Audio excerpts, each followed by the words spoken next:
ಶ್ರೀ ಗುರುಭ್ಯೋ ನಮಃ. ಶ್ರೀ ಶಿವಕುಮಾರ ಮಹಾಸ್ವಾಮಿ ನಮೋ ನಮಃ. ಶ್ರೀ ಬಸವೇಶ್ವರ ಜ್ಯೋತಿಷ್ಯ ಯೂಟ್ಯೂಬ್ ಚಾನಲ್ನ ಎಲ್ಲ ವೀಕ್ಷಕರಿಗೂ ಕೂಡ ನನ್ನ ನಮಸ್ಕಾರಗಳು. ಜುಲೈ ತಿಂಗಳ ಸಿಂಹ ರಾಶಿಯ ಮಾಸಿಕ ಭವಿಷ್ಯವನ್ನು ನಾವು ನೋಡ್ತಾ ಇದ್ದೀವಿ. ಸಿಂಹ ರಾಶಿಯವರಿಗೆ ಯಾವ ಗ್ರಹದಿಂದ ಲಾಭದಾಯಕ ಇದೆ ಅನ್ನುವಂಥದ್ದು ತಿಳಿದುಕೊಂಡು ಬರೋಣ. ಯಾವ ಗ್ರಹದಿಂದ ಎಚ್ಚರಿಕೆಯಿಂದ ಇರಬೇಕು, ಯಾವ ಗ್ರಹದಿಂದ ಸಾಧಾರಣ ಫಲ ಇದೆ ಅನ್ನುವಂಥದ್ದು ತಿಳಿದುಕೊಂಡು ಬರೋಣ.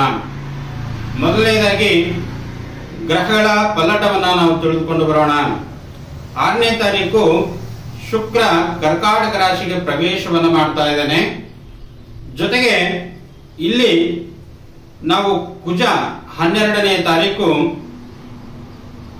ವೃಷಭ ರಾಶಿಗೆ ಪ್ರವೇಶವನ್ನು ಮಾಡ್ತಾ ಇದ್ದೇನೆ. 12ನೇ ತಾರೀಕು ಒಳಗಡೆ ಇನ್ನು 12 ದಿವಸಗಳ ಕಾಲ ಮೇಷ ರಾಶಿಯಲ್ಲೇ ಕುಜ ಸ್ಥಿತರಾಗಿರ್ತಾರೆ ಅಂತ. ಜೊತೆಗೆ ಇಲ್ಲಿ ರವಿ 16ನೇ ತಾರೀಕು ರವಿ ಕರ್ಕಾಟಕ ರಾಶಿಗೆ ಪ್ರವೇಶವನ್ನು ಮಾಡ್ತಾ ಇದ್ದಾನೆ.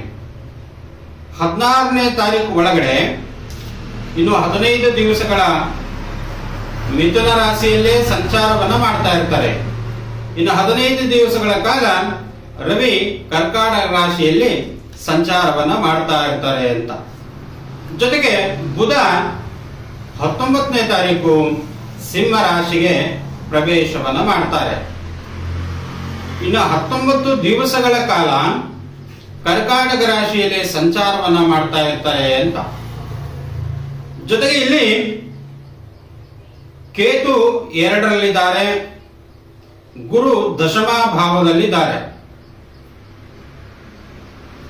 ಕೇತು 2ರಲ್ಲಿ ಇರುವುದರಿಂದ ನಾನಾ ರೀತಿಯಾಗಿ ಫಲಗಳನ್ನು ಕೊಡ್ತಾನೆ ಅಂತ. ಅದನ್ನ ನಾನು ಆನಂತರ ಹೇಳ್ತೀನಿ.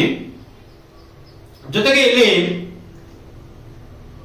ಮಳೆಯ ಬಗ್ಗೆ ಆರಿದ್ರ ಮಳೆ 1, 2, 3, 5ನೇ ದಿನಾಂಕದವರೆಗೆ ಆರಿದ್ರ ಮಳೆ ಇರುತ್ತೆ ಅಂತ. ನಂತರ ಮಳೆ ಪುನರ್ವಸು ಮಳೆ ದಿನಾಂಕ 5ನೇ ತಾರೀಕಿನಿಂದ ದಿನಾಂಕ 20ರವರೆಗೂ ಕೂಡ ಈ ಪುನರ್ವಸು ಮಳೆ ಇರುತ್ತೆ ಅಂತ. ಜೊತೆಗೆ 20ರಿಂದ 30ನೇ ತಾರೀಕುವರೆಗೂ ಕೂಡ ಪುಷ್ಯ ಮಳೆ ಇರುತ್ತೆ. ಈ ಪುಷ್ಯ ಮಳೆಯಲ್ಲಿ ನಮ್ಮ ಭಾರತ ದೇಶದ ಆದ್ಯಂತನೂ ಕೂಡ ಅತ್ಯಂತ ಉತ್ತಮ ಫಲಗಳನ್ನ, ಉತ್ತಮ ಮಳೆ ಆಗುವಂತಹ ಕೂಡ ಸಾಧ್ಯತೆ ಇದೆ. ಮೊದಲನೇದಾಗಿ ನಾವು ಗ್ರಹಗಳ ಪಲ್ಲಟವನ್ನು ನೋಡ್ಕೊಂಡು ಬಂದ್ವಿ, ಮಳೆಯ ವಿಚಾರವನ್ನು ನೋಡ್ಕೊಂಡು ಬಂದ್ವಿ. ಯಾವ ಗ್ರಹದಿಂದ ಶುಭ ಫಲಗಳನ್ನ ತಾವು ಕಾಣಬಹುದಾಗಿದೆ ಅನ್ನುವಂಥದ್ದು ತಿಳಿದುಕೊಂಡು ಬರೋಣ. ಮೊದಲನೇದಾಗಿ ಸಿಂಹ ರಾಶಿಯಾಧಿಪತಿಯಾಗಿರ್ತಕ್ಕಂಥವನು ನಷ್ಟ ಭಾವದಲ್ಲಿ ಸ್ಥಿತನಾಗಿ, ಅಂದ್ರೆ ಕರ್ಕಾಟಕ ರಾಶಿಗೆ ರವಿ ಸ್ಥಿತನಾಗಿ, ರವಿ ಚಂದ್ರರು ಇಬ್ರು ಫ್ರೆಂಡ್, ಅಂದ್ರೆ ಮಿತ್ರ ಗ್ರಹಗಳು ಅಂತ ಕರಿತೀವಿ. ಈ ಕಡೆ ಶನಿ ಪರಮಾತ್ಮರು ಕುಂಭ ರಾಶಿಯಿಂದ 133 ದಿನಗಳ ಕಾಲ ಹಿಮ್ಮುಖವಾಗಿ ಸಂಚಲನವನ್ನ ಮಾಡ್ತಾ ಇರ್ತಾರೆ ಅಂತ. ಅದರ ಪರಿಣಾಮವಾಗಿ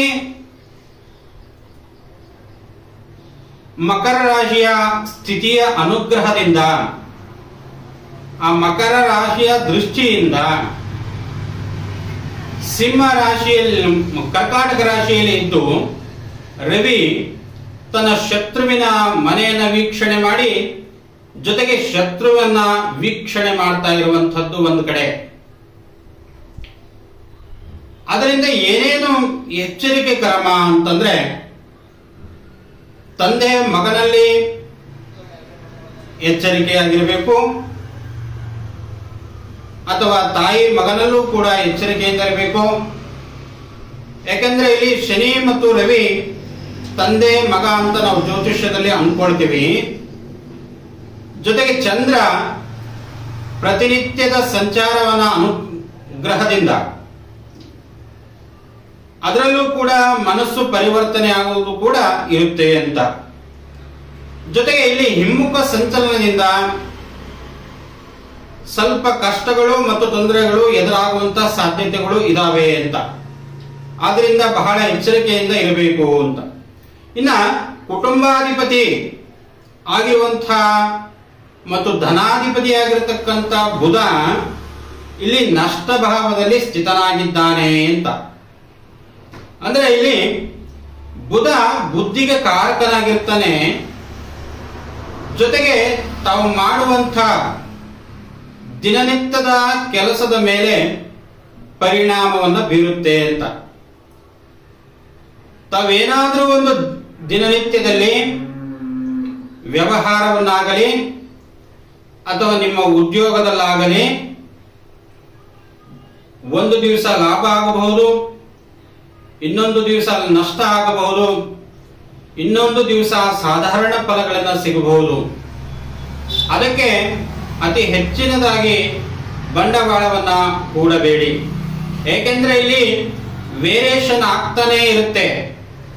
ಆದ್ರಿಂದ ಇಲ್ಲಿ ಬುಧ ನಷ್ಟ ಭಾವದಲ್ಲಿದ್ದು ಸ್ವಲ್ಪ ವ್ಯಾಪಾರದಲ್ಲಿ ನಷ್ಟ ಆಗಬಹುದು.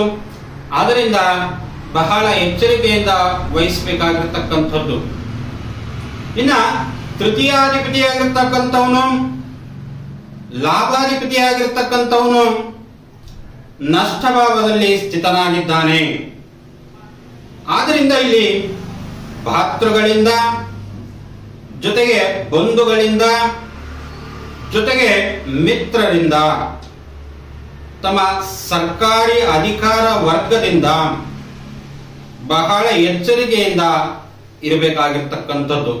ಅಥವಾ ಮೇಲಾಧಿಕಾರಿಗಳಿಂದನೂ ಕೂಡ ಬಹಳ ಎಚ್ಚರಿಕೆಯಿಂದ ಇರಬೇಕಾಗಿರ್ತಕ್ಕಂಥದ್ದು. ನಂತರ ಕುಜನಿಂದ ಏನೇನು ಫಲಗಳು?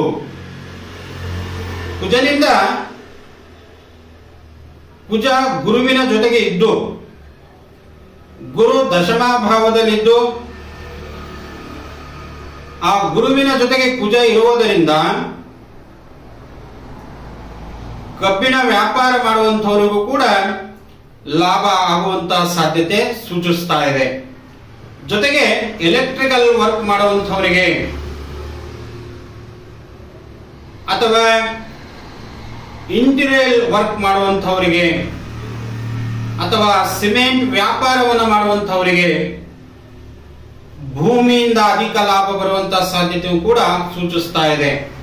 ಇನ್ನ ಒಂದು ಕಡೆ ಭೂಮಿಗೆ, ಮನೆಗೆ, ಸೈಟಿಗೆ ಈ ಮೂರಕ್ಕೂ ಕೂಡ ಕುಜಕಾರಕನಾಗಿದ್ದು ಅದರಲ್ಲೂ ಕೂಡ ನಿಮಗೆ ಲಾಭ ಬರುವಂತಹ ಸಾಧ್ಯತೆಗಳು ಕೂಡ ಸೂಚಿಸ್ತಾ ಇದೆ. ಏಕೆಂದ್ರೆ ಇಲ್ಲಿ ನೀವು,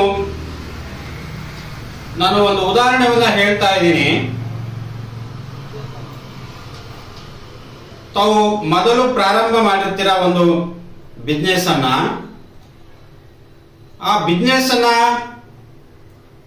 ಒಂದು ದಿವಸ ಲಾಭ ಆಗುತ್ತೆ, ಮತ್ತೇನೂ ಕೂಡ ಲಾಭ ಆಗುತ್ತೆ 2 ದಿವಸಗಳು ಕೂಡ. ಹಂಗಂತ ಹೇಳಿ ನೀವು ಅತಿ ಹೆಚ್ಚಿನದಾಗಿ ಬಂಡವಾಳವನ್ನು ಅದಕ್ಕೆ ಹಾಕಕ್ಕೆ ಹೋಗಬೇಡಿ. ಏಕೆಂದ್ರೆ ಇಲ್ಲಿ ಬುಧ ನಷ್ಟ ಭಾವದಲ್ಲಿದ್ದು ಬಹಳ ಎಚ್ಚರಿಕೆಯಿಂದಿದ್ದು ಸಾಧಾರಣ ಬಂಡವಾಳವನ್ನು ಹೂಡಿ. ಆದ್ರಿಂದ ಅದರಿಂದನೂ ಕೂಡ ಬಹಳ ಎಚ್ಚರಿಕೆಯಿಂದ ಕ್ರಮವನ್ನು ವಹಿಸಿಕೊಳ್ಳಿ ಅಂತ ಹೇಳುತ್ತಾ, ಉದಾಹರಣೆಗೆ ಆಷಾಢ ಮಾಸ ಈ ಜುಲೈ ತಿಂಗಳಿನಲ್ಲಿ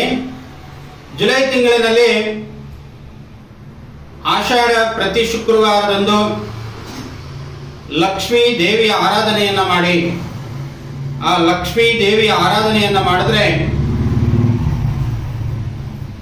ಶನಿ ಪರಮಾತ್ಮರ ಒಂದು ದೃಷ್ಟಿನೂ ಕೂಡ ಕಡಿಮೆ ಪ್ರಮಾಣದಲ್ಲಿ ಸಿಗುತ್ತೆ ಅಂತ.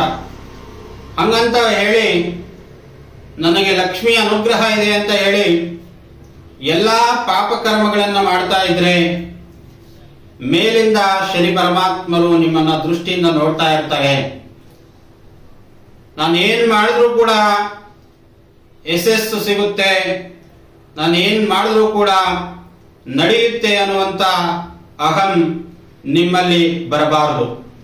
ಒಂದು ವೇಳೆ ಬಂದಿದ್ದೇ ಆದಲ್ಲಿ ಆ ಶನಿ ಪರಮಾತ್ಮರು ನಿಮ್ಮನ್ನ ದೃಷ್ಟಿಯಿಂದ ನಿಮ್ಮ ಕರ್ಮಗಳನ್ನು ಅನುಸರಿಸಿ ನಿಮ್ಮನ್ನ ಬಿಡುವುದಿಲ್ಲ.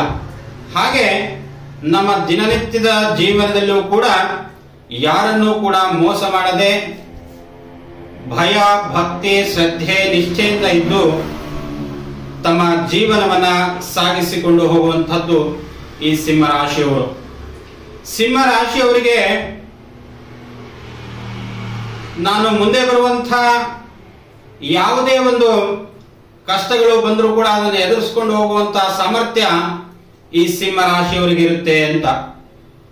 ಜೊತೆಗೆ ಯಾರಾದ್ರೂ ಮೋಸ ಮಾಡ್ತಾರೆ ಅಂತ ಗೊತ್ತಿದ್ರೂ ಕೂಡ ನೀವು ಅವರನ್ನೇ ನಂಬ್ತೀರಾ, ಅದನ್ನ ಆಗಬಾರದು. ಅದರಿಂದ ಇನ್ನೂ ಅತಿ ಹೆಚ್ಚಿನದಾಗಿ ಮೋಸವನ್ನ ಹೋಗ್ತೀರಾ ಅಂತ. ಈ ಸಿಂಹರಾಶಿಯವರು ಯಾವಾಗಲೂ ಕೂಡ ಸಾಲವನ್ನ ಮಾಡ್ಕೊಳ್ತಾರೆ. ಈ ಸಿಂಹರಾಶಿಯವರು ಸಾಲವನ್ನ ಅತಿ ಹೆಚ್ಚಿನದಾಗಿ ಮಾಡಬೇಡಿ. ಸಾಲ ತೀರ್ಸಕ್ಕಾಗಲ್ಲ. ಸಾಲ ಇದ್ದಷ್ಟು ನಮ್ಮ ದೇಹದಲ್ಲಿ ಗಾಯ ಇದ್ದ ಹಾಗೆ ಅಂತ ಹೇಳ್ತೀವಿ. ನಮ್ಮ ಹಿರಿಯರು ಎಲ್ಲರೂ ಕೂಡ ಹಳ್ಳಿಗಳಲ್ಲಿ ಹೇಳ್ತಾರೆ, ಸಾಲ ಇದ್ದಷ್ಟು ನಮ್ಮ ದೇಹದಲ್ಲಿ ಗಾಯಗಳು ಜಾಸ್ತಿ ಆಗ್ತವೆ ಅಂತ. ಆದ್ರಿಂದ ಯಾರೂ ಕೂಡ ಅತಿ ಹೆಚ್ಚಿನದಾಗಿ ಸಾಲವನ್ನ ಮಾಡಿ ವ್ಯಾಪಾರ ಮಾಡುವಂಥದ್ದಾಗಿರ್ಬೋದು ಅಥವಾ ಸಾಲ ಮಾಡಿ ಇನ್ನೊಬ್ಬರಿಗೆ ದುಡ್ಡು ಕೊಡುವಂಥದ್ದಾಗಿರ್ಬೋದು, ಅವೆಲ್ಲವನ್ನು ಕೂಡ ಮಾಡಬೇಡಿ ಅಂತ ಹೇಳುತ್ತಾ, ಸರ್ವೇ ಜನ ಸುಖಿನೋ ಭವಂತು, ಲೋಕ ಸಮಸ್ತ ಸುಖಿನೋ ಭವಂತು. ಶ್ರೀ ಬಸವೇಶ್ವರ ಜ್ಯೋತಿಷ್ಯ ಯೂಟ್ಯೂಬ್ ಚಾನಲ್ನ ತಾವು ಸಬ್ಸ್ಕ್ರೈಬ್ ಮಾಡೋದನ್ನ ಮರಿಬೇಡಿ ಅಂತ ಹೇಳ್ತಾ ನನ್ನ ನಮಸ್ಕಾರಗಳು.